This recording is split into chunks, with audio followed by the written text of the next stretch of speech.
I've asked Christy to help me today. Our project today, Christy, is to get this original cab onto this Johnny. None too soon. It was snowing this morning. Yeah, a little bit of snow outside, so it's time. Let's get started.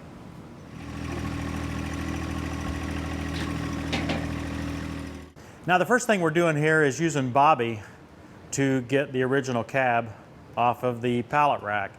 We stored this original cab on a pallet last year, and I built a little contraption to be able to mount it fairly securely.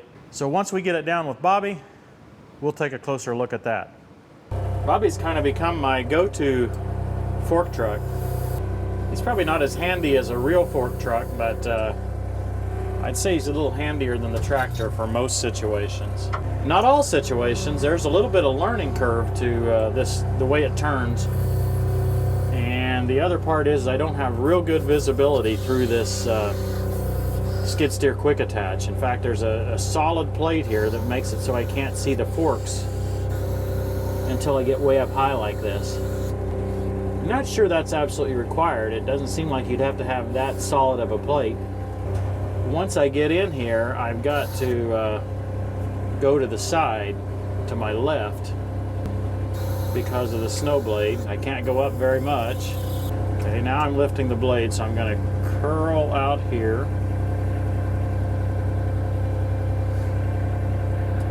And then I'm going to try to go backwards.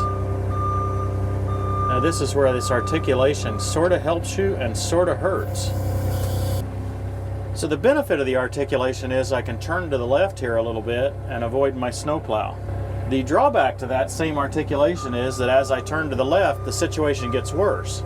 See, I'm just maintaining the pallet on the front, and I'm turning more and more and more to maintain that. And that's where the challenge arises. So sometimes I can turn it over, rearrange, and get another bite.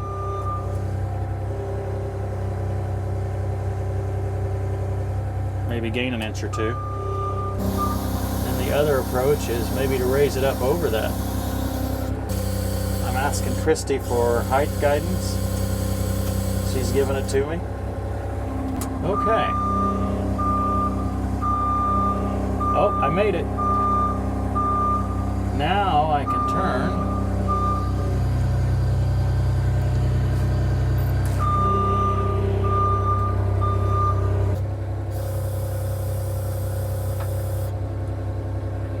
When I'm backing up, not only do I have to worry about where the wheels and engine are, I have to worry about the cab sticking out the other side.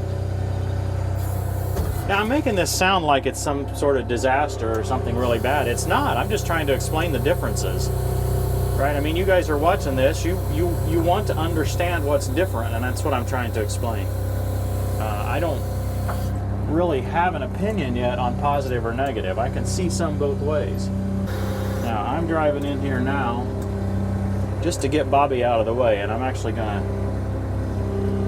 to set his forks up here on this pallet rack. You know, one of the rules that we try to follow, we're not religious about it, but try to set forks or bucket down most of the time when you're going to leave a machine.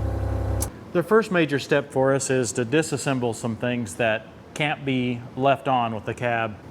This canopy here, got a lot of questions about this canopy recently. Probably new viewers, or maybe for whatever reason people thinking about canopies right now, I'm not sure. This is a canopy from Deere. This is the Deere branded canopy. It came on the tractor. This is the first time I've attempted to take it off. I like this canopy for its durability. It's been strong. I can drive it through some pretty big brush without damaging it, but I don't like that I can't take it off because I can't fold the ROPS down with it on.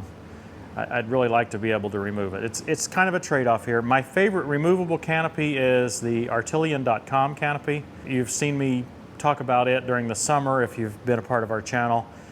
My extra favorite part of that canopy is the fan that you can get up under it. It makes it feel like air conditioning. But anyway, for the original cab, we got to take this off. So, yeah, you're doing good. And we should be able to kind of set it down on the ROPS there so you don't have to hold up all the weight. Okay, I have no idea how heavy this is going to be. Can you push it toward me a little and we'll try to get it off of the ROPS? There we go. Now you can set it down on there. I thought it was a steel canopy, but I believe it may be some sort of a composite. Okay. Okay, I'm where I, hold on. Yeah, well don't turn loose. Just get your hands under there. Okay, I got it now. Got it again? I got it. You got it? Okay. Wasn't that heavy, just kind of awkward. Christy, I got several things to take off here. I've got these lights to take off. I may have a bracket to make sure that the ROPS can fold down. I want to make sure we can do that. I've got a couple other things to loosen up. I was thinking maybe you could proceed to take the vinyl off. Oh. And the doors off, because we got to have all that off. Okay. Before we move the frame. I'll see what I can do.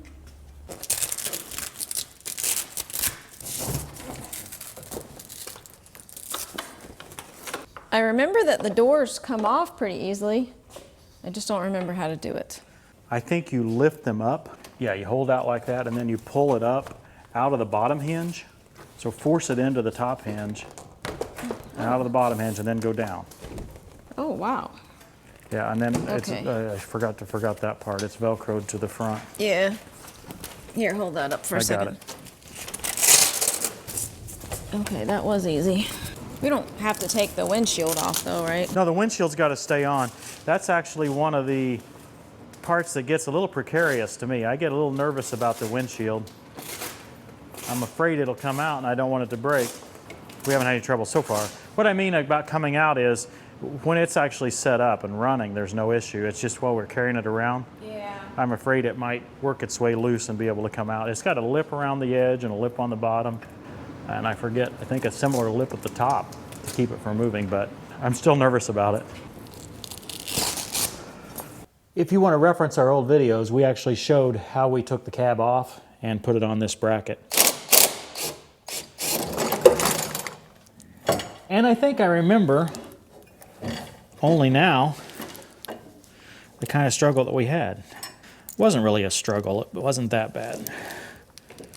But Christy, I think maybe it'd be a good time for you to put the camera on the tripod. I think so. And I'm ready to go on.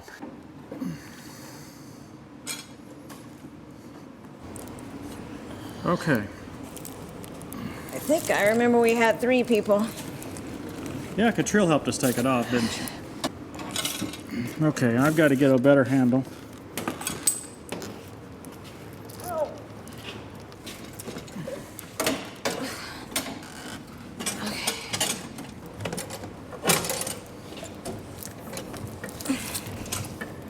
I can't get it up any higher.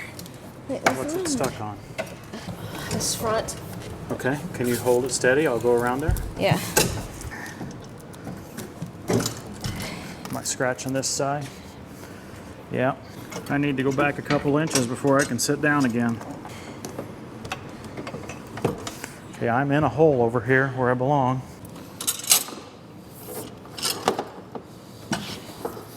Okay, I've got it in a hole there.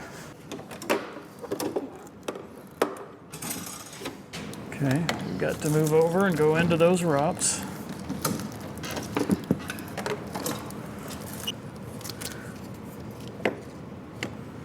I think you can let go. Yep. Well, what did you think, Christy? I didn't think it was too bad, especially when you got on the end with the windshield. I think that helped a good bit. Yeah. That's definitely the heavy end. It's a little awkward to get over the tractor and the seat. It would definitely be 2-person, unless you could somehow hoist it up and set it back down on it. Well, actually, that's what several people have done. Really? That's how several people store them. They don't store them on a pallet like we've been talking. They actually store them, they pull them upward. So they would lean the ROPS back, pull them straight upward, and actually store them on the ceiling. That makes sense. So maybe that's something we should try. Yeah. Next spring we could put it over in the corner or something. So I believe there's 6 bolts total here we have to put back together. I'm not sure, maybe a little more. 6 primary bolts, let me put it that way. Yeah, one thing I want to point out is that this is the first time this cab's been on this tractor. There are no structural modifications required to the tractor.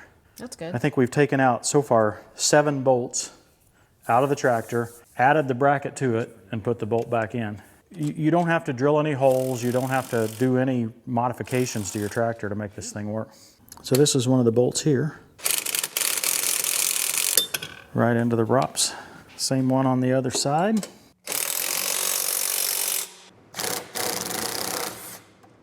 Okay, so hold on to that windshield just like you're doing. There we go. I think if we'd have hoisted it up and back down, it probably wouldn't have done that. I'm not really sure. It's worth us to try to experiment with that approach. It's going to take some creativity for me to figure out where to hoist it up to and exactly how to accomplish that. But the structure of this thing weakens a lot once it's disconnected from the tractor. So I'm not sure that it would have prevented movements like that, right? It's just when it begins to... Yeah. We still need to get that back in. Probably should have done that while I had that off. I just pushed it up there. I think we got room now, temporarily. The whole rod sits right here behind the main rod. You see how that goes? Yeah. I think we got it over now. I put a long extension on my ratchet here, and then I'm able to back it from the top side, but I was able to go through next to that loader mount, right up in there, and catch that bolt. It's on the inside of the engine mount in here. It's kind of difficult to find. Think you're going to be able to get those doors on by yourself? I don't know. We'll see.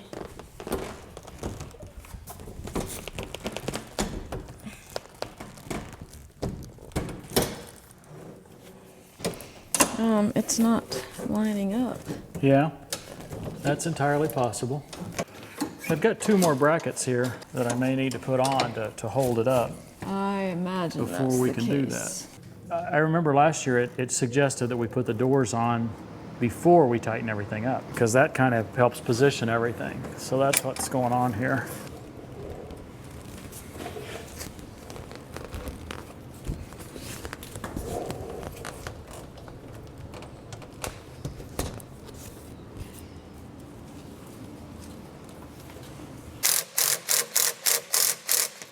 It looks to me like putting these brackets onto the lower ROPS here is the ticket to allow the doors to close properly.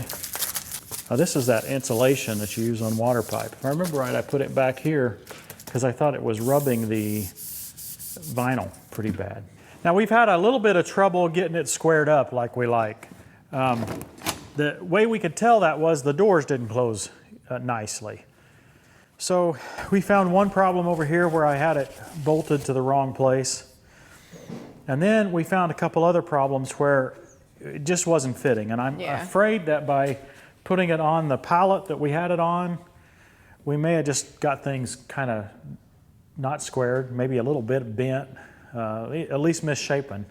Those 2 main vertical columns on the back, I actually just had to give a good pull on. Back here. Yep. And then we got it where the doors will open and close smoothly now. Christy, it actually looks pretty good now. We need to do the electrical here in the back, and then we need to put the front vinyl on and the rear vinyl on, right? Yep. This is probably the best tip you're going to hear in the entire episode, so listen close. I don't want a separate light switch. I want to control all my lights, including the LED lights that are on the cab, with the built-in light switch on the tractor. All of the 1 Series tractors, 1023Es, 1025Rs, have power that comes to the base of the ROPS on both sides. And that power is there so that you can add an accessory lighting kit. I've actually got it on ours here. And it comes with 2 bullet connectors. There's a black wire and a purple wire. The purple wire is the power. The black wire is the ground. Well, the cab comes with just the power wire. It's a black cable, so don't get confused there. But we're going to connect this. I've created bullet connectors here, a male and a female, so that I can connect this right in line with my accessory lights that I already have. Okay? So I'm gonna plug in my male connector right here into this bullet plug, and then the other end of this purple connects here to the other one. So now our LED lights should be controlled by the light switch. They're with the purple wire here. We should be ready to go with that. How about the windshield wiper? How are we going to plug that in? Well, I have, for our TKV20, I have power, quite a powerful circuit actually, I think a 30 amp circuit to the back here with one of these kind of standard connectors. And so I've actually just plug the windshield wiper right up to that connector. You can run that to the battery on your machine, but I find that I have a lot of items that connect to the rear. If you watch our videos, you'll see that I use this connector all the time. I actually got the wiring harness from Terra King with my TKV20. I use it for essentially everything that I'm going to be connecting in the back. So if you have a lot of accessories that you're using like me, this might be a good approach. We may want to do this one Just not later, because down here is probably going to be the harder. right. I think you have to feed part of this in between the door and the... I find these Velcro pieces and how they've done this to actually be pretty nifty. There's a little spring in here Yeah, good question. on the back side of here that needs to be attached in there. Good question. It attaches under the bottom of the tractor somehow. And I don't really have a good answer as to where it attaches. I think you just left me with it. I did. You seem to be doing a good job. I'm trying to give as much slack as possible for this to get close to this hood here. And then I'm going to let you figure out where to hook that. Oh, great, thanks. There you go. Is that good? It looks good to me. It's pretty good. That's an 1/8 inch there, 1/4 inch. I remember last year I had this was kind of the most, I guess it was the most difficult to get right, I thought. If I remember, though, last year you said it was fairly warm in here. Yeah, it's pretty warm. It's just not perfect, and right down here on the back side is where the most air gets in. Hold on. I think we may have got this. Oh, hey, Martha. Too high in there. It doesn't look good on the back side. That looks better, doesn't it? I can't tell out here. Oh yeah, it does look better. Yeah. Christy's made me a nice little bed of snow here. A little blanket to keep me warm. I actually think this will help. The only place that I noticed wind was here under the back. If the wind would happen to be coming up my back, I could notice wind coming up through there. What do you think, Martha? You think that'll work? Good place to lay down there, isn't there? So this is very thick white felt material. We got it as packing material for our Gator blade from Curtis Cabs. I don't even know where you would buy felt like this. It's really heavy. Yeah, the only thing I would change is I would want it black instead of white. You know, it may just be black after a while. Yeah. Okay, now we got the cab on. Got a couple of questions that we've been needing to answer. One is the height to the top of the cab, and I believe 80 inches would clear. I think that's the tallest point there. The other question is, can you lower the ROPS while the cab is on? Let's try it. So first I'll take the pins out. Here we go. You can indeed lower the ROPS. You can store it at either position. No problem at all on that. Well, Christy, it finally looks pretty good. Yeah. We had a little more trouble than what we Anticipated. we didn't expect. I think that a lot of that was because of how we had it stored on the pallet. We might have had it bent just a little bit. Probably. Not really sure. We may try a different storage technique next year. We'll see how time permits and if I have any idea on how to lift it up off the cab. I like that concept, so we may try that. Hey, it turns out our closing segment on this episode didn't have any audio. So here we are. Thought it might be kind of interesting to show you just a little bit of behind the scenes. This is Christy's editing station. She's not very happy right now because it's getting late this evening and we have to post this at 7 a.m. tomorrow morning and it's not nearly finished. No. Hey, we want to announce the winner to the leaf plow. That's a good thing. That's a good thing. We should get excited about that.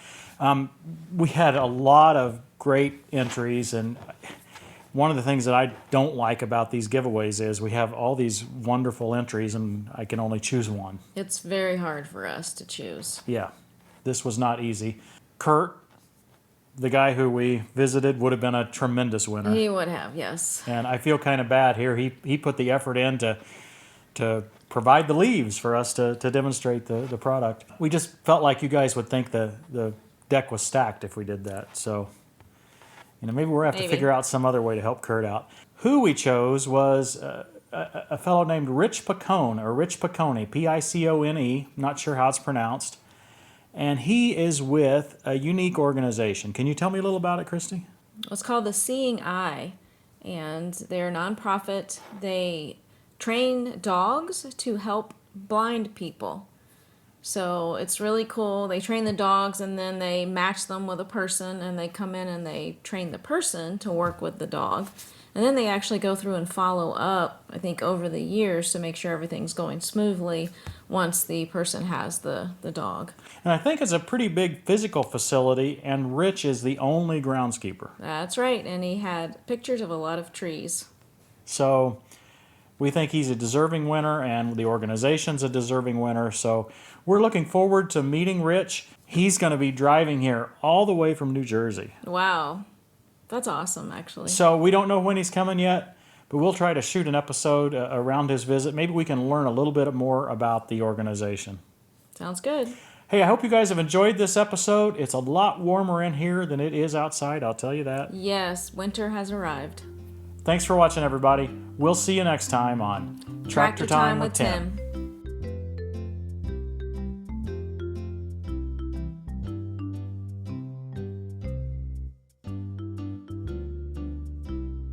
I think Martha's ready to come in. I think so. I heard that. Come on, goofball. We told you it was cold. I told you it was cold. You didn't want to be out there, did you? Of course you didn't. No. There's a cat on my head. What's going on, Martha? I'm trying to video here, and I got a cat on my head.